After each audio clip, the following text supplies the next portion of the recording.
Hey, Peaches. Okay, I am going to try my very best to be gentle because this is about a young person and I have no ill will towards this person at all. So if you have a problem with me dissecting, analyzing Millie Bobby Brown, please keep it moving. Just scroll somewhere else. Are my petty peaches here? Am I safe? Okay, good. Let's go. Millie. She is adorable. I like everything about her. Uh she's pretty, she is very well spoken. She is has been adultified. And if you know what that means, you know what that means. Look at Megan Walsh. She has some things on adultification of children since she was a tiny little girl.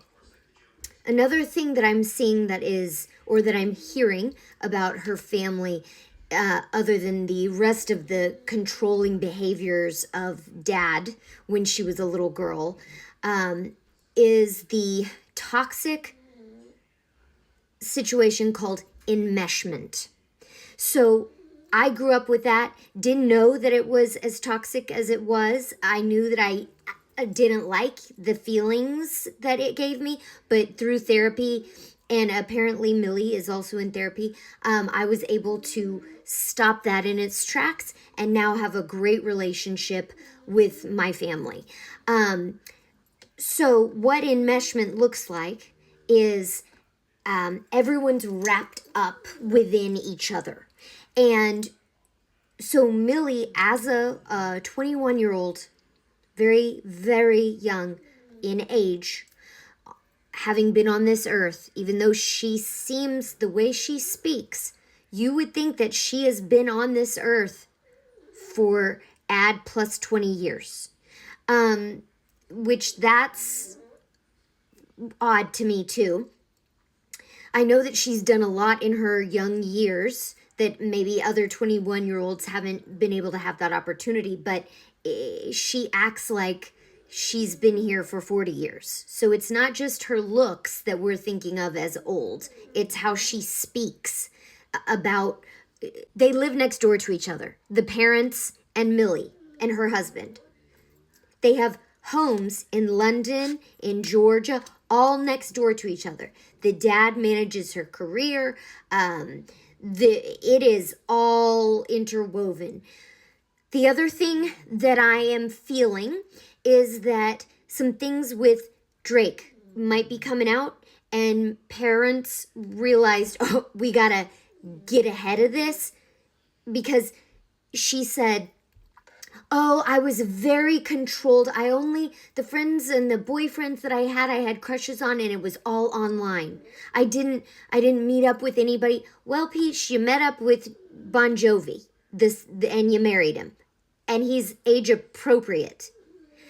So what am I thinking? I'm thinking maybe the parents were like, get her an age appropriate person, because this old man situation happened and we gotta get her married to someone her age. I don't know. I'm not sold on that theory, but I'm seeing some flags here that I would like to point out. I feel like something went down with older people, because here on the Call Her Daddy podcast, the Call Her Daddy chick, says something, asks her a question, and Millie has been perfectly trained to skirt the issue and talk about something completely different.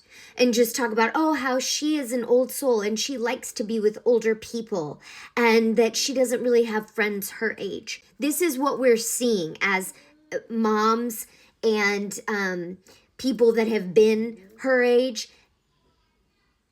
And then it's as if she only knows movies and TV, so she lives her life in a false romantic comedy situation, and that's how she's living life. Like, oh yes, I like to have dates with my husband where I get in the back of a pickup truck and put blankets down and we watch movies and I make a picnic for us. Who's doing that except for 80s movies? So And then she's very upset that people are calling her old and stuff, old looking. And she's like, I've been bullied. How is this bullying? We're just pointing out what you look like. And you're not awkward at all. Like, I don't know why she keeps saying, and I don't know how to deal with kids my own age. And who cares? It doesn't matter. And no one's bullying you because of it.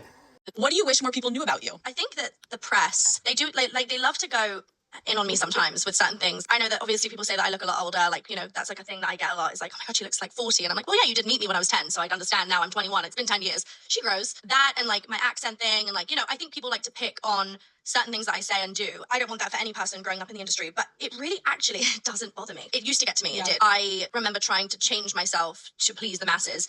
And actually now I'm in a place where like, yeah, like my accent does change. My face does grow.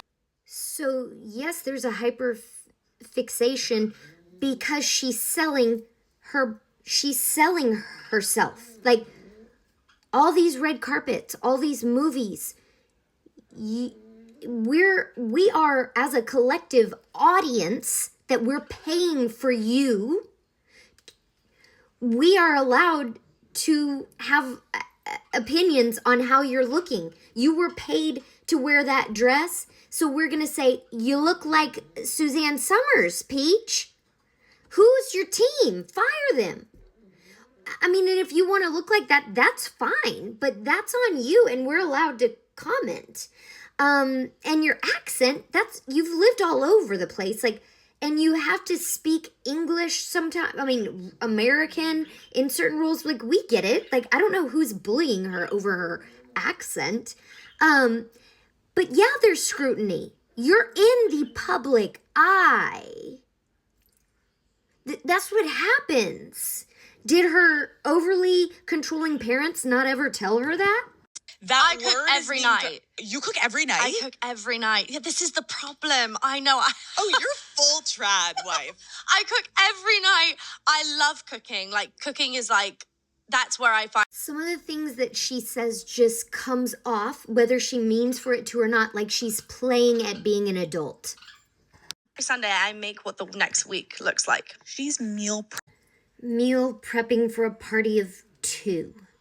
I don't know. I think she's so sweet and adorable, but if what I think has happened to her in her short life on this earth, I have all the empathy for her.